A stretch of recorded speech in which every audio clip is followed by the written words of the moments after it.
Awalnya itu karena banyaknya netizen ya yang berkomentar negatif tentang Kiai Imad. Beliau itu kan seorang kiai tapi disebut Ki Imad, Imaduddin, bahkan sekarang sudah punya Kiai Imaduddin Al-Kaburi. Lakop. Ya, lakopnya itu gitu. Banyak lah. Termasuk yang tadi di komen itu yang saya screenshot itu anak baru katanya. Assalamualaikum warahmatullahi wabarakatuh.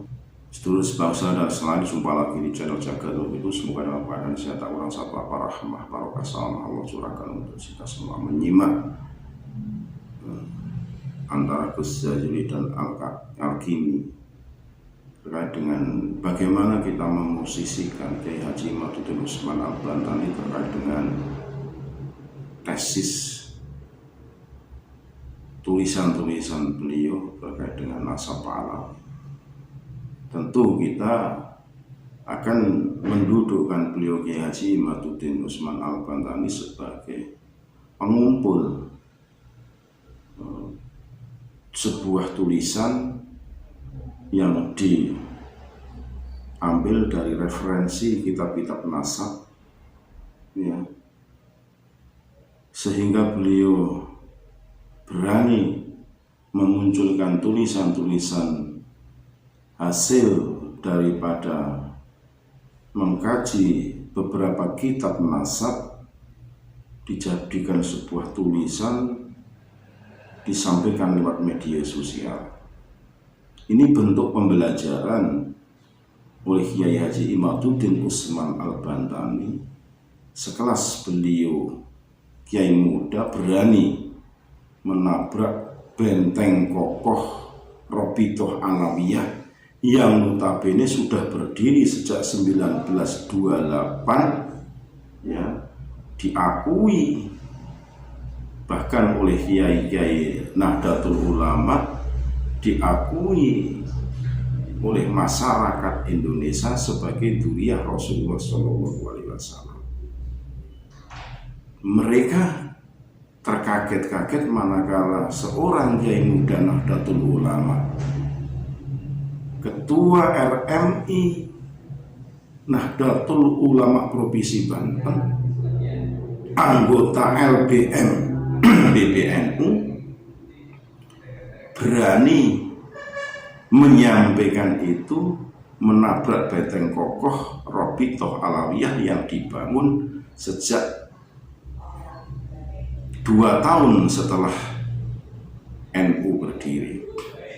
Kan luar biasa, seorang tokoh muda Nahdlatul Ulama berani menyampaikan sebuah kebenaran walaupun banyak yang kontra, mencari referensi tandingan untuk menampik bagaimana penemuan Kiai Haji Imaduddin Usman Al-Bantani sudah membuat gerah Robitoh Alawiyah, bahkan menimbulkan persekusi, menimbulkan intimidasi.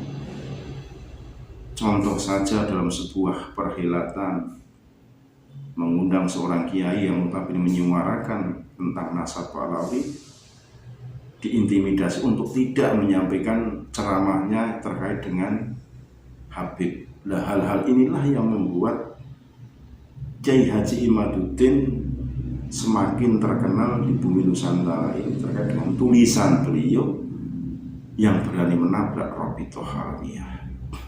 Inilah yang membuat kiai-kiai muda NU bangga, walaupun banyak kiai-kiai NU juga yang melawan, bahkan mencaci maki Kiai Haji Imaduddin Usman Al-Bantani. Tapi tulisan Kiai Imad sudah menjadi konsumsi publik, tentunya sudah tidak terbendung lagi.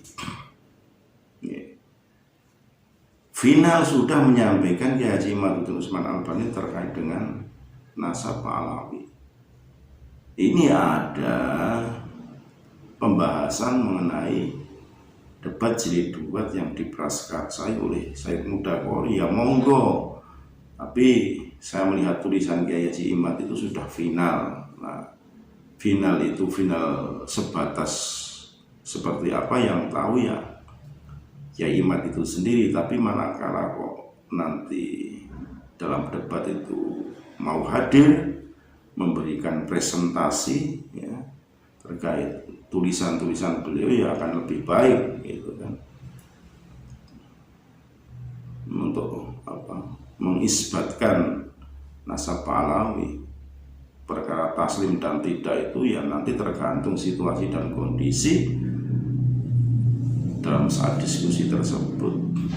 Tapi manakala hal ini sudah terang benderang sampai dengan masyarakat tahu, ya tentunya akan lebih sulit untuk memberi pemahaman baru terkait hal tersebut, sehingga masyarakat ini sudah mulai cerdas terkait hal tersebut, sehingga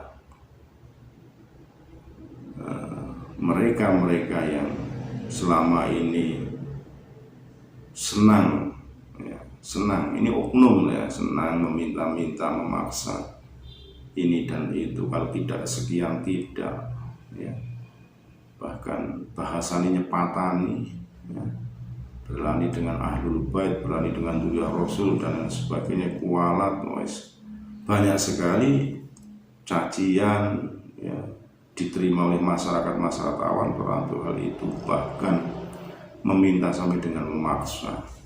Nah, inilah dengan tesis Kiai Haji Imaduddin Usman Al-Bantani, inilah masyarakat tercerahkan, sehingga bisa membedakan mana Habib yang baik dan tidak. Karena kita juga harus punya prinsip dalam hidup. Selama orangnya itu baik, selama orangnya itu memasyarakat, merakyat, berangkulan, hidup dalam kesetaraan di bumi Nusantara ini, tentunya tetap kita hormati. Orang tua yang kita muliakan, ya, tanpa membawa-bawa soal nasab atau soal darah, dari mana mereka itu dilahirkan, itu kan seperti itu lebih baik saya kira. Jadi manakala ada oknum yang tidak menerimakan terkait tesis Kiai Haji Imaduddin Usman Al-Bantani, itu hal yang rumah dan yang wajar, karena sudah sejak 1928 itu posisi mereka itu selalu di atas angin dan dimuliakan oleh masyarakat muslim Indonesia. Tentunya yang Nahdlatul Ulama Muhammadiyah sudah selesai terkait dengan dzurriyyah Rasulullah SAW, karena terlahir dari jalur wanita, otomatis dari Muhammadiyah menyimpul sudah terputus secara nasab. Sekali lagi mohon maaf NKRI Harga Mati Nusantara milik kita. Assalamualaikum warahmatullahi wabarakatuh.